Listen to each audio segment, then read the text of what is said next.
I don't remember when or even how I met Brandy. It's been so long, it seems like. Somehow, we connected at Faith. And I knew right away that this is a woman I wanted to get to know. Have you ever had that feeling?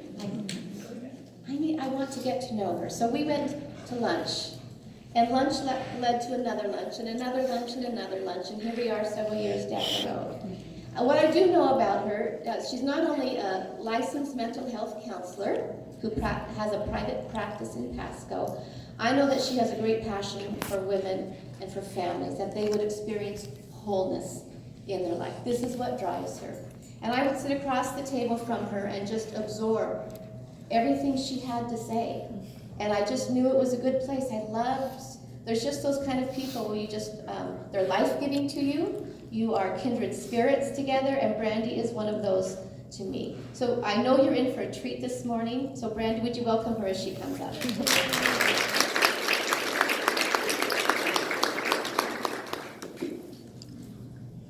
Me off and crying. We love that. That's so moving. Thank you. Good morning. Good morning. Thank you for having me here. So, I am walking in courage. Something about me.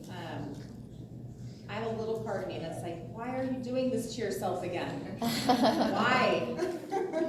I keep getting called to take on these positions where I'm speaking. You know, it's different when you're in a counseling office, intimately sitting across from somebody. But when you're speaking out in front of a group of people, oh yeah, my anxiety's here with me, my inner critic's here, my shame's here. We'll hear all about these parts in a little bit, I can assure you guys that. Like, we'll be talking a lot about that today. But luckily I've had lots of practice up until this point too. I was called to start teaching at Gather for Him, the Christian college. So I've been teaching psychology and sociology, but even then, I can interact with them. And I can't just talk to you guys. So I'm gonna try to just pour into you today, and I hope this works. So please have mercy on these parts of me. My biggest prayer is to get out of the way of myself, because I'm here to be the hands and feet. I have a message, and I really feel like God has poured out this deep need to just share with people that love, it's love. Love, love, love. It has to come first. Love and kindness. We just heard about that, right? It's overwhelming. It's a kindness, and I just feel like it's hard for us as women to offer that to ourselves, which is why I have such a pull to work with women so much, and it touches me so deeply. And I want to start my own women's retreats actually within the next year. So I just have a calling for that, and just in general, you know, mankind. People in the United States of America to just be more kind and loving. And so this is just, it really pulls at my heart very, very deeply. So yeah, courage for me to be here today. This is me practicing it. So when I was sitting there, I'm like, we're holding a mic, like, you're gonna see, really? You're gonna see it? The shakiness, you know? Like, okay, I'm just gonna name it to tame it. That's one of the tools that I use, right? Standing here with my anxiety, guys.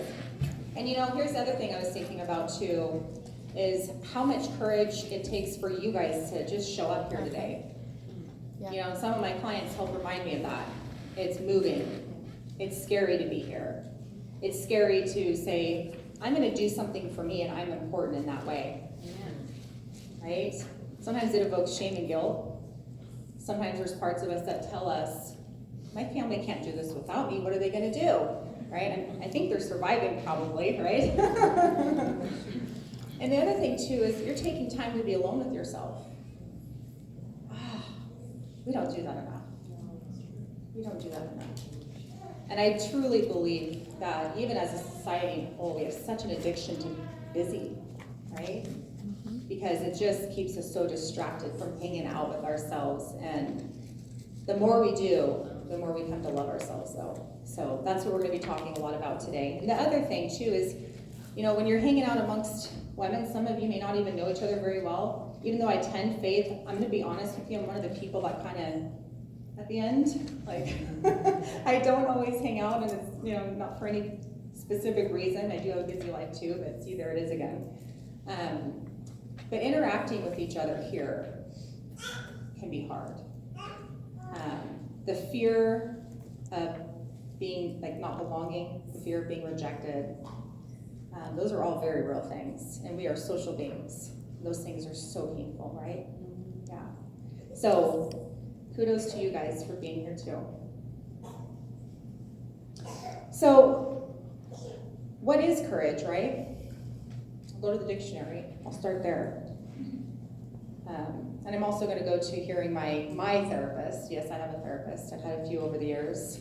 I think that as therapists, if we're going to do therapy, we should probably know our stuff and make sure we're in a good place and practice self-care. But I remember in my early 20s, my therapist saying, "Oh, that's courageous." And she said, "That doesn't mean that you didn't have fear," because obviously I have anxiety, right? She said, "It's because you have fear that was so courageous. You have to have fear." And I was like, "Oh, yeah. I don't know why I never cooked before, but that day did." And I said, "Yeah, that makes sense." Yeah. I did it with my fear. So yeah, the first, there's two parts in defining it in the dictionary, what courage is, I mean. And it's the ability to do something that frightens us, right? Good. We are doing it with our fear. Yeah. That does not mean the absence of fear, and it requires even more that courage to show up and do whatever it is that you're doing. The second part says, strength in the face of pain and grief. In the face, sitting with, looking at, not avoiding, not distracting from, not in the absence of. Your pain is real, it's there, the grief is there, and you're sitting with it. That is not easy. That is not easy, especially when you're not used to it, right? It's easier over time. So, coming back to the word courage and how I think of it too, in the field of mental health, is, I'm not going to go into too much depth over my favorite modality of therapy, which is called internal family systems therapy, but I will touch on it. And there's two core beliefs or assumptions to this modality of therapy. And the first states that at the center of all of us is our core self. And it is described by some amazing C words, right? So it's calm, it's curious, I love that word. That means non-judgmentally observing, right? So it's curious, it's creative, courageous, there's connection there, there's compassion there. Did I say clarity? Clarity's in there. Inner wisdom. And we advocate for ourselves there, right? And we love. Love exists there. And it's in every one of us all the time. It's always there. That's exciting as a therapist. My job is simply to help you get to that place a little bit more in your life. And when I see you enter that place, I leave from work not feeling tired. I leave from work saying, thank you, Jesus, that I get to do your work like this, that I get to help, that you get to use me to help people find their true selves. That's always there. So that's the first core assumption. Outside of that, the second, for IFS, Internal Family Systems Therapy, is outside of this self that we all have, is this thing that we like to call a personality. That's where things get really colorful and a little loud. And the personality can then be broken down into parts. So if you listen to yourself speak, there's a part of me that really wants to do this. There's a part of me that really wants to do this, right? And those parts can be broken down into three categories. One is like the more painful, childlike parts that we have inside, and that's where we'll talk about shame and guilt and loneliness and fear of rejection and all those other things. And outside of that, then we have these ways in which we protect ourselves. Some are really proactive and managerial that get us through the day. We can't just go to work and cry all day long, right? So some are really good at getting us through. And other parts are very reactive. So I like to use the term being hijacked. When we're being hijacked by a part of us, the reactive parts, they help us kind of just numb out or disassociate in some way. One of my favorite ways of doing that is a peanut butter bash at Dairy Queen. Amazing.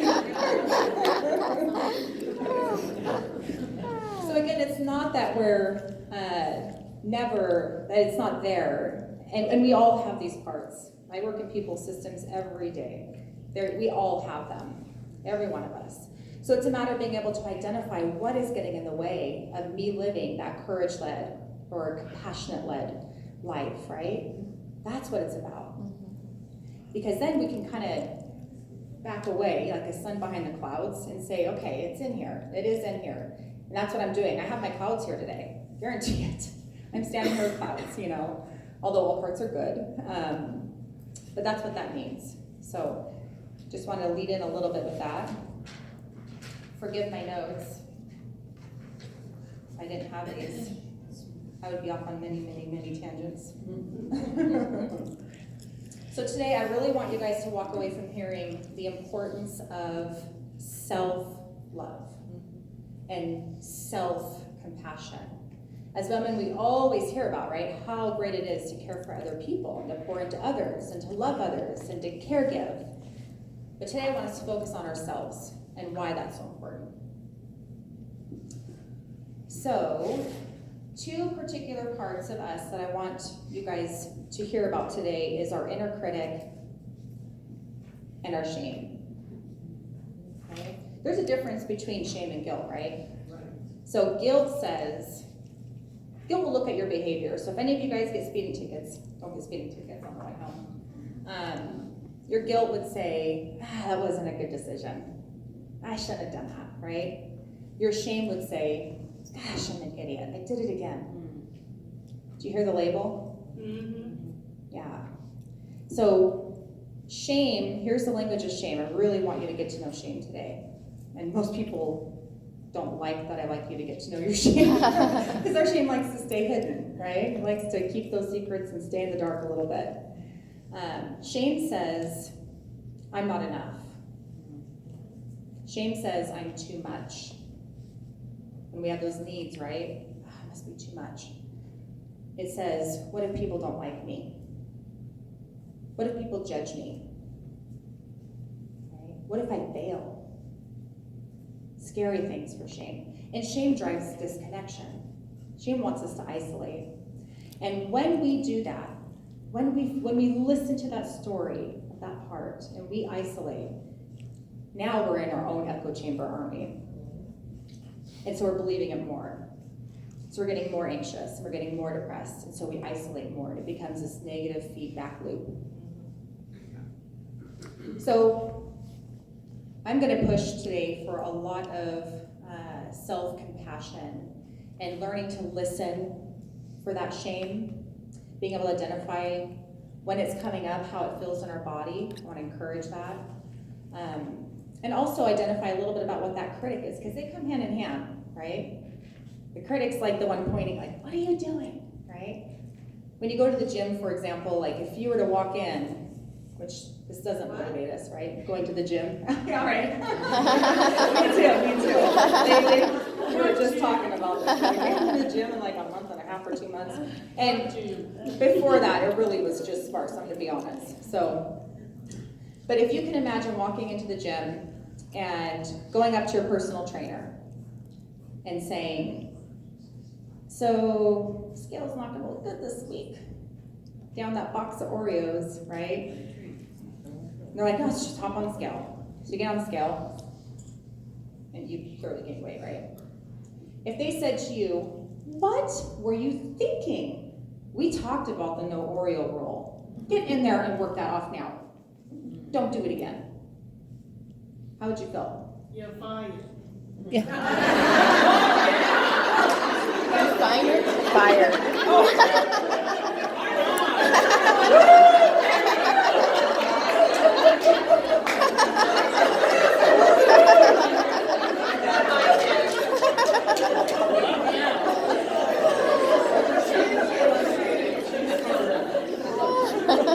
And then you'd follow that up by going home and eating the box cookies, right?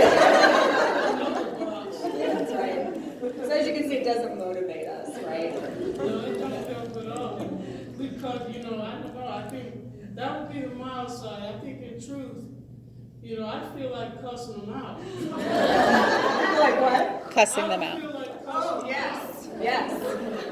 Because here's the thing, you were ashamed in that moment.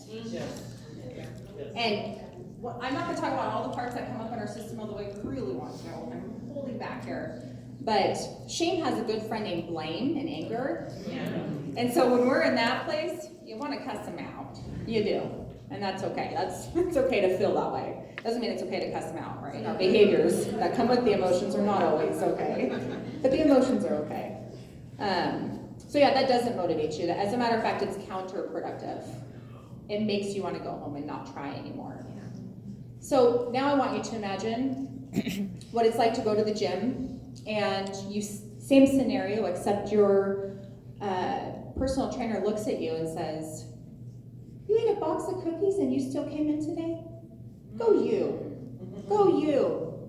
You could have stayed home and been like, I've fallen off the horse, I'm just going to stay down." And you didn't. You're here. Let's do this together. You got this. Is that motivating? Yes. Okay. So how often do we do that to ourselves? You say we fire them, but we don't fire ourselves, do we? I don't know about you, but my critic keeps working hard. Right? Yeah. So that's the voice of our critic. It has a lot of the finger pointing. And if you're in the shoulds, if you're saying shoulds, don't shit on yourself. Did I say that? Should. Don't should I? Sorry, Gail. That came from my Christian supervisor.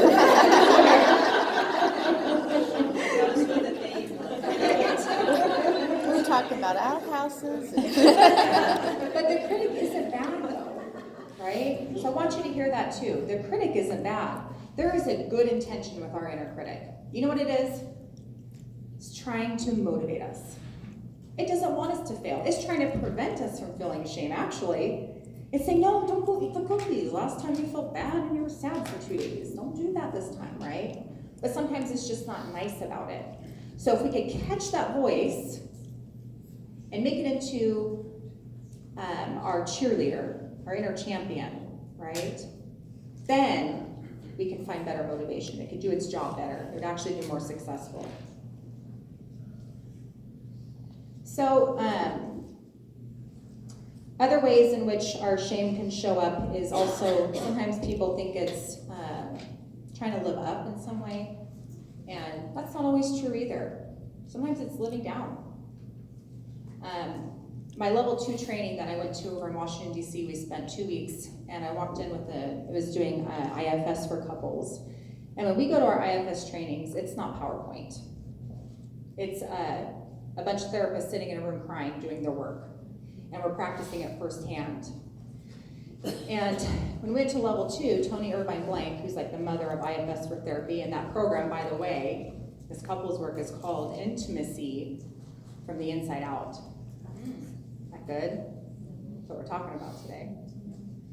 We can love our partners better when we can get in there and love ourselves. And she said, I didn't tell you guys this, but we're going to be hanging out with your shame. Yay! So glad it came. And I'm glad you didn't warn me, because I probably wouldn't have come. No, I'm kidding. And as we did that, it was tough. It's tough stuff, and you go deep. And I remember one day, just a deep grief kicked in, which I've noticed with clients too. When you sit with your shame long enough and you see all the ways in which you protected yourself from that, all the ways that you put your armor up, all the ways that you've had those walls up, all the things that you've missed, right, from staying in this safe place. There's often grief. And I grieved. But anyway, so I remember one of the days we did our processing groups. We did it every day at the end of the day. And there were some great people there. I don't know if you guys know who like Eric Erickson is. Development, right? Human development. His daughter was there. I didn't know. I was hanging out with her most of the time. She's amazing, by the way. So we're all sitting in groups, and some of them are in the footsteps of great people. And I'm sitting here listening to them. Oh, you know the circle thing, by the way? That is the bane of my existence. You know how like you go to baby showers and you're in a circle and everybody, you don't know anybody there, and everybody introduce yourself and say a few things, right? So we're going around, and as it gets closer to me, I'm like, I'm gonna throw up by the time it gets Name it to tame it. I'm very anxious about these types of things, so I'm gonna start with that. So we had the circle thing going, so I'm already anxious as you're learning about me. And I kept hearing from them, you know what I noticed about my shame today?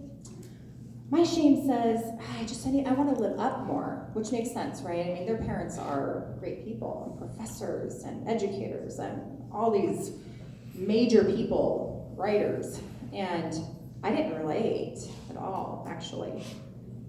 And I said, you know what, my shame tells me that I need to live down. Because my mom was the first one on both sides of our family to even get her associate's degree, to do any college at all. And who do I think I am to go get my master's degree? Who do I think I am to take a week out of my schedule to go to this training? Who do you think I am to be up here speaking to you women today, right? There's my shame talking. And I said, sometimes it also wants us to live down because I felt like I lost my belonging. Because I would be looked at like I'm different. And I even found myself criticizing myself in front of them to remind them that I'm one of you. Wait, let me stay. So there's so many ways in which that voice can show up in our lives, right? Speaking of the disconnect, I wanted to share a story with you guys. It wasn't originally in my notes, but you'll learn I really stick to my notes. Hi, Gail. It's all good. So I did an exercise with my college students this week. That was very powerful. I'm teaching sociology right now, and we're learning about the ways in which our culture affects us, things that we don't even always ask for, right? And one of the exercises, I pulled them down to the Shanghai parking lot. I'm like, we're going outside. I had them all line up. Shanghai's good, right? Yeah. Those crab cups, I'm just saying. So they were all lined up, and I said, you know, of course, you don't have to do this exercise today. Get as vulnerable as you want. It can be a little vulnerable with what we're doing today, though, but I want you guys to understand how your identity markers affect you. And so some of the questions were, take a step back if you were brought to this country without your permission. Or take a step back if you've ever been afraid to walk at night alone. Take a step back if your family has ever had to move because they couldn't pay the rent. And each time they stepped, I had to pause, and my heart was broken, I'm gonna be honest. And then take a step forward if your family had more than 50 books in the home. Take a step forward if your family actually advocated for you to go to college. Stuff like that. Things that they would never choose, things that were handed to them, their circumstances. And I reminded them of that. And I had a long gap. And there's people in between, but we took up a big portion of the parking lot. And I said, okay, now I'm gonna stand at the front and have everybody race. And let's see who can get here first, right? And of course, some people had to back away just so they had a chance to race, right?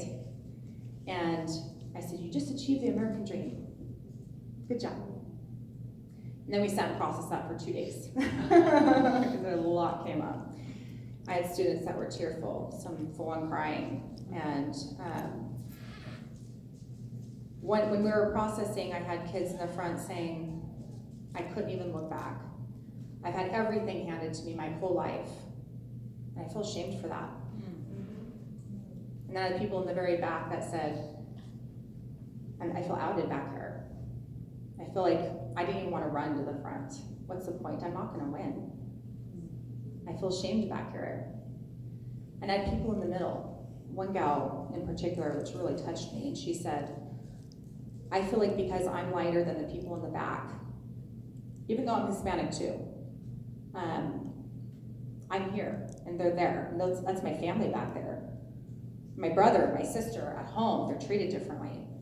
And I feel shame for that. I feel shame for that. And another girl said, I thought I had so many things against me in this world. I had a dad that was in prison. You'd never guess it, right? There's our assumptions that we make. I was raised by a single mom. We went through so much. And she said, I always felt like things were so against me. And I'm still halfway up further than all the people in the back. And I feel so ashamed of that. When we processed that, I said, what did you guys notice while looking around? And they said, we wouldn't look at each other. Disconnect. It was hard to talk about. They all did it. They're amazing. They touched me and I learned more about them. I learned more about just shame in general and all the ways in which that it can show up, right? They showed me. But we learned that we couldn't even disconnect to each other's pain because it was so hard to disconnect to our own in that moment. And we felt shame for things that weren't even ours to carry. They're not things that we've done wrong. You know, sometimes it's just things that we have. And on top of that, it made it very difficult for us to talk about issues that clearly our culture's having. It's not about shame and blame. If we can put that lens away and just look at things non-judgmentally and observe and just see what's there, including within ourselves, it is so much easier to look at, right? So I want you guys to do a little exercise with me. Right? You're like, after hearing that. Just like And thanks. Tap down. I'm coming on day 3, right? So I invite you guys, and you don't have to just close your eyes for a minute. What I want you to think about is the last time that you felt yourself in a position where you were feeling some shame or guilt. Maybe it was a moment where you lost your cool with a loved one, where you made a mistake, fell short. Maybe someone was just really mad at you. And as you're doing that, I want you to notice what's happening in your body. And I also want you to notice what's happening within your mind. What stories are coming up for you? What are you telling yourself?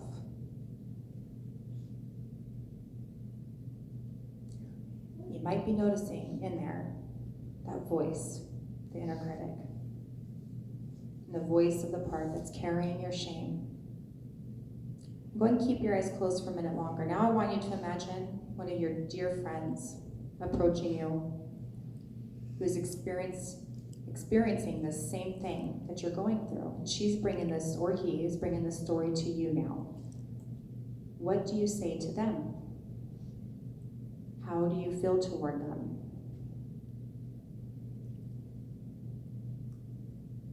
You can open your eyes now. Was it different?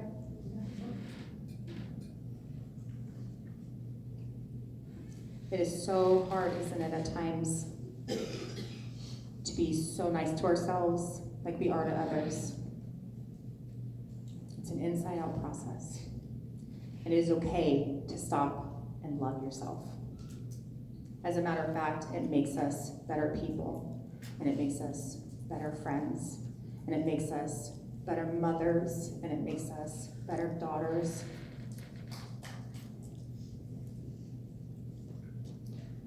Matthew 22:36. Teacher, which is the greatest commandment in the law? Jesus replied, love the Lord with all your heart, and with all your soul, and with all your mind. This is the first and greatest commandment.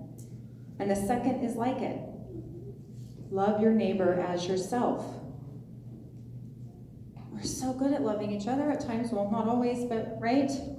We can, as the exercise you just did, you're kinder to other people. That's why I want to say, let's go in first. Let's love ourselves first and see what happens for a while. Reminds me of a quote too. Once I was clever and I wanted to change the world. Today I am wise, so I'm changing myself. Right? That's the stuff. There was even some research that I heard a while ago. At our trainings that I was talking about, sometimes we call them demos, and the lead trainer who's teaching us how to do this therapy will get a volunteer from one of us therapists, and we'll all sit in a circle around them. How brave, right? The courage. And they sit in the middle and they do actual therapy in front of all of us. And like I said, this is real stuff. There's tears, there's trauma coming up, right? And one day I noticed when we were all sitting in that circle and we were getting into our core selves through breathing and other ways, right? I could feel it in the air. It was palpable. Do you feel it sometimes in here? Like when you're doing worship, it's like you can feel it. Something's going on here, right? Yeah. So there's this part of me that gets really nerdy and nerds out, gets very excited when science aligns with those things in which we know this. Yeah.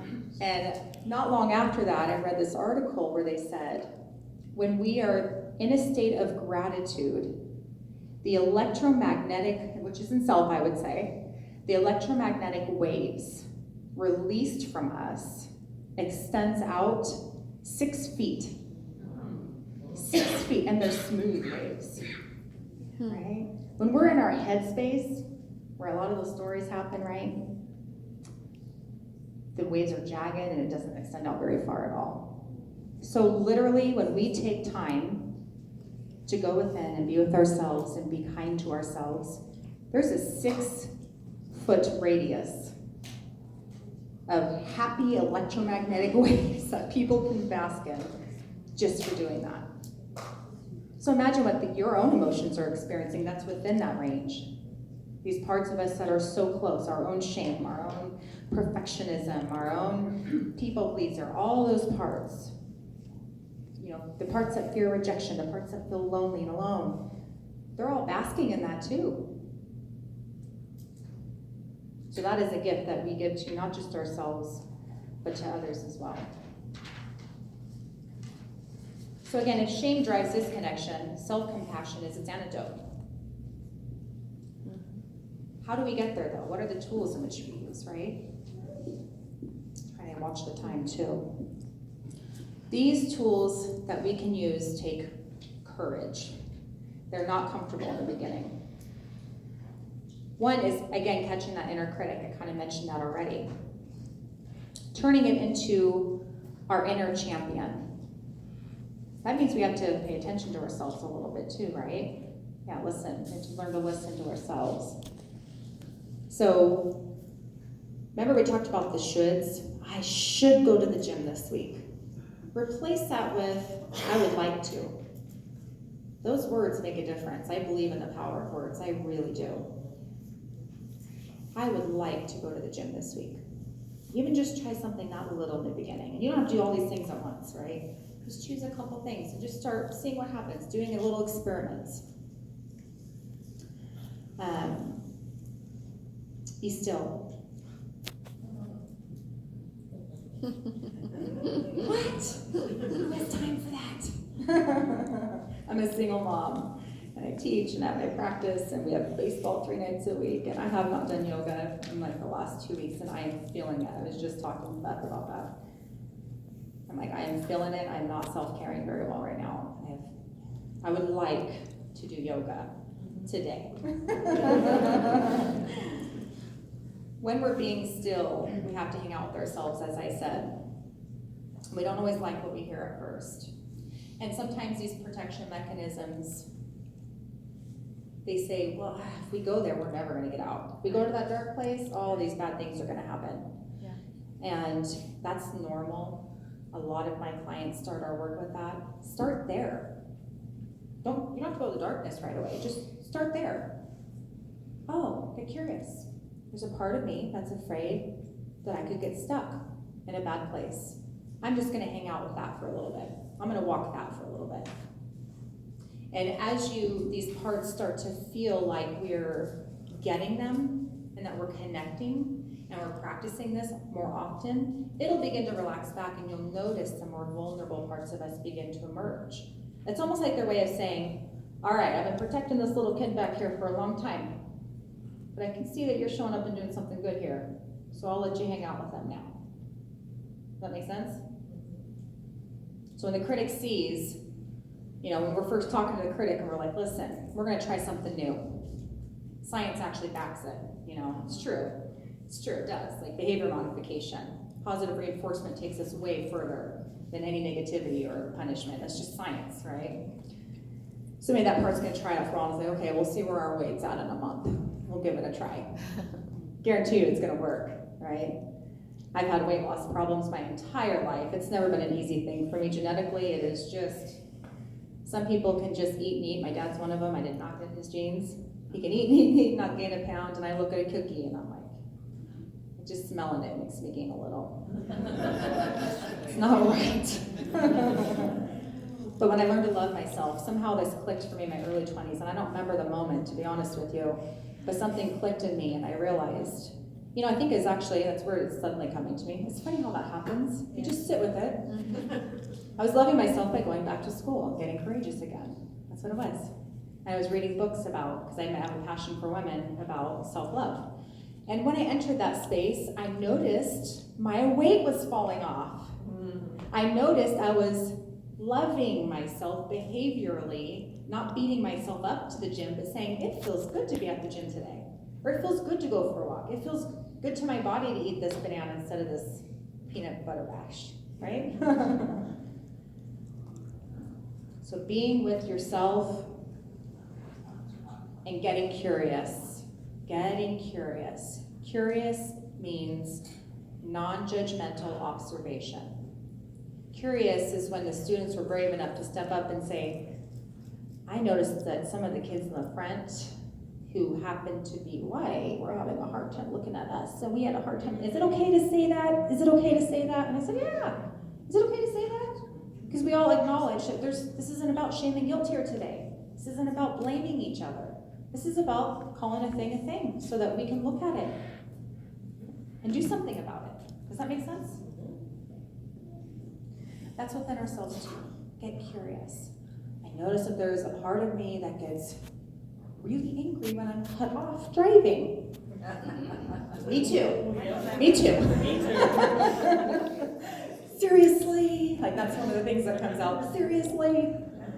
Especially if my kids are in the car, right? And then my mama bear is involved. But I still have a choice. I still have a choice. It is okay to feel anger. As a matter of fact, our anger is a good thing. It tells us when injustices are taking place. It tells us when people are crossing our boundaries. Anger is a good thing. She's got my back frequently. Mine's inner Laura Croft. I'm just saying. She's awesome. She really is. She's awesome. But it's not behaving from that part. You hear the difference? It's a part of me saying, hey, that's not cool. And me being able to say, I hear that. I feel my frustration. I hear that that's not cool. Now, how can I speak that from myself? Not from a part, but from myself. Okay, so I feel statements, I feel statements are nice, right? You should probably do something like that. Should be assertive, not aggressive.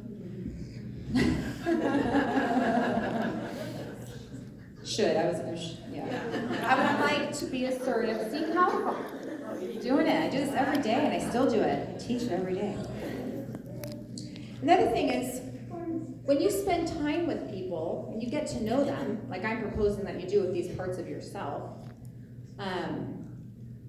what do we do? If I'm meeting a new friend, how do I get to know you? Spend time. You spend time and you ask questions and you listen and you become an active listener. Active listening. We need a billboard about that in every city. Active listening means listening to immerse yourself into the other person's story. That does not mean to listen to respond, which I understand what that is like. I grew up in a family that was part Italian, and the loudest one was the one that was heard. So there was not a lot of active listening. So being able to actively listen, I would say, is probably one of the most loving acts you can do for another person. To just be there, hear them out, validate them.